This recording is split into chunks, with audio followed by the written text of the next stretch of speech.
Salut tout le monde, c'est Jojo. Si vous vous souvenez bien, j'avais fait une review sur la moitié de la saison 8. Et donc, voilà la suite. Tu t'es pas cassé le cul pour l'intro? Oh ta gueule. D'après moi, si Starlight a été choisi comme remplaçant pour s'occuper de l'école en l'absence de Twilight, c'est parce qu'il n'y avait pas trop le choix. À part Starlight, je ne vois vraiment pas qui aurait pu remplacer Twilight. Et à propos de Discord, même s'il reste toujours le Discord qu'on adore, Lâche-cul.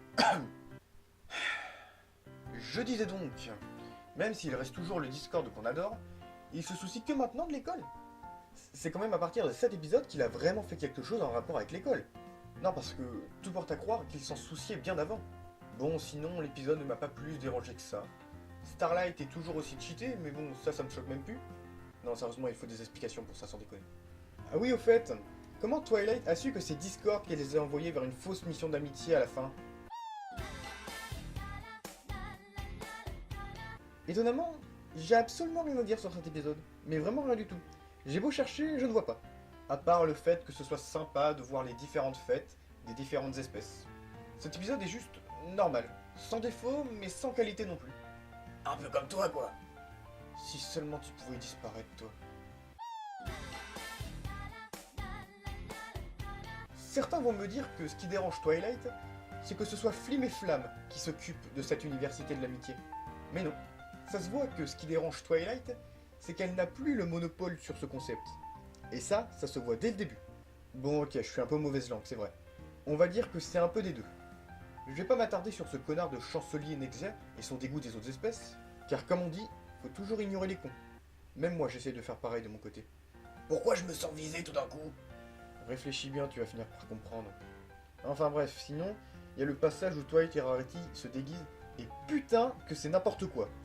Bon, autant le déguisement de Rarity, je veux bien y croire, mais celui de Twilight, merde quoi. Comment les autres poneys ne la reconnaissent pas, sérieusement? Heureusement que Flim et Flamme sont moins cons. D'ailleurs, on apprend que ces deux-là ont juste recopié le livre de l'amitié de Twilight en sautant quelques pages. Et ça, personne ne l'a remarqué. Ok. Je pense que tout le monde a été surpris de voir Star Swirl dans cet épisode. Surtout qu'il est plus aimable désormais. Je le préfère comme ça. Si seulement Darky pouvait être pareil. On m'a appelé. Non, c'est bon, tu peux te casser. Et pour finir, il y a une chose qui m'a incroyablement surpris. J'ai aimé Rarity dans cet épisode. C'est impressionnant quand même, non?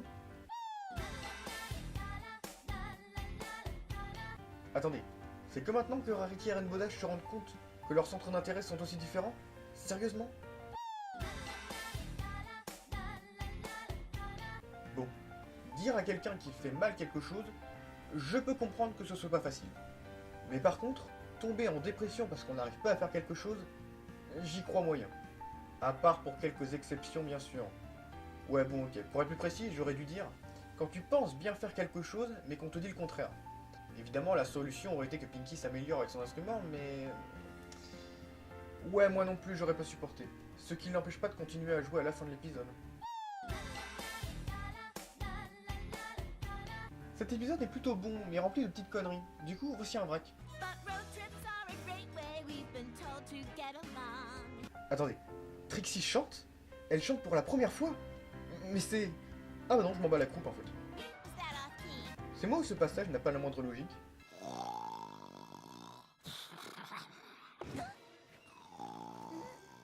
Starlight!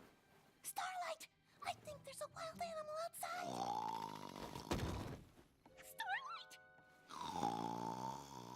Ladies and gentlemen, great and powerful.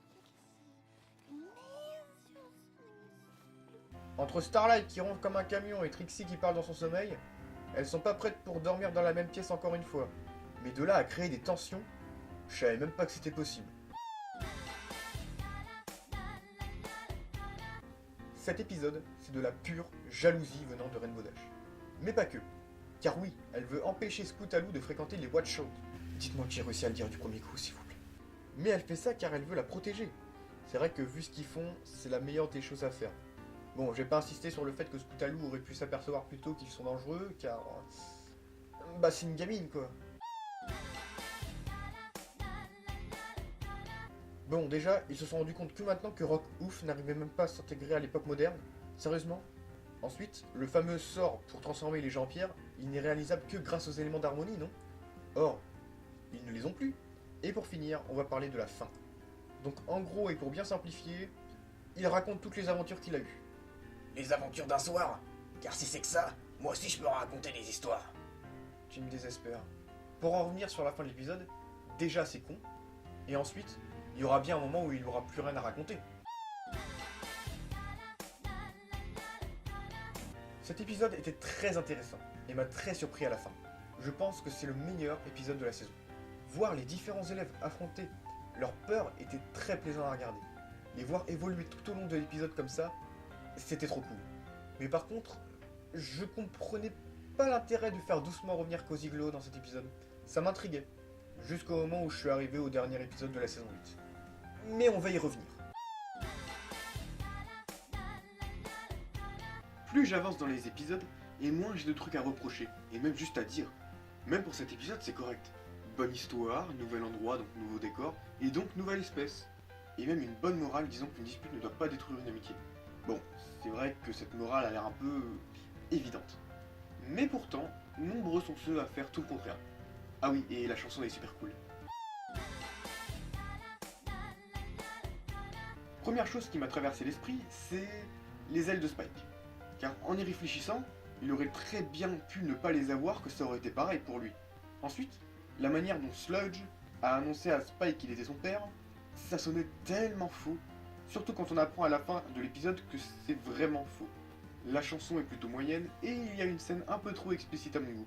Maybe you just don't like that I have a real parent now. Je trouve que ce moment est le plus triste de toute la série. Voir Spike rejeter Twilight comme ça après tout ce qu'elle a fait pour lui, mais en vouloir à Spike ne serait pas une bonne idée pour autant. Le pauvre de son côté est aveuglé. En gros, Sludge est vraiment une sale race qui a profité de Spike.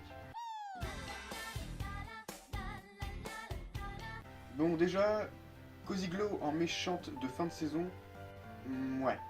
Mais bon, au moins il a le chancelier Nexé. Même si c'est prévisible. Et un petit rec. Mais qui a un rapport avec Cozy Glow? Qu'on soit bien clair, autant le chancelier Nexé à la classe, même si c'est un con, autant Cozy Glow, c'est pas la même chose quoi. Puis ça me fait marrer de voir les licornes en PLS sans leur magie.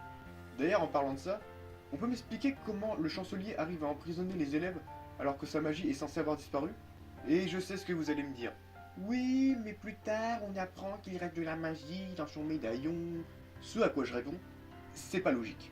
Quoique cette magie est stockée dans le médaillon, donc on va dire que je veux bien y croire un peu. Même la façon dont le Main Six arrive à sortir du tartare, j'ai un peu de mal à y croire. À part ça, bah pas grand chose. J'ai été plutôt content de voir que le chancelier Nexé est passé du côté gentil et que cette fois-ci c'est les élèves qui ont sauvé Equestria. Ce que ça fait du bien de voir Starlight au second plan! J'aurais juste une dernière chose à reprocher à ce final. Chrysalis. Car on l'a revue dans un seul épisode. Et dans celui-ci, elle a fait de la merde. Alors oui, ça aurait foutu le bordel de la voir dans ce final plus qu'autre chose. Mais voilà quoi. Bon, logiquement, ils vont se rattraper dans la saison 9. Et j'ai bien dit logiquement. C'est la fin de cette vidéo, j'espère qu'elle vous aura plu. Si c'est le cas, faites-le moi savoir. Et n'hésitez pas à me dire ce que vous pensez de tout ça en commentaire. Et sur ce, je vous dis bye!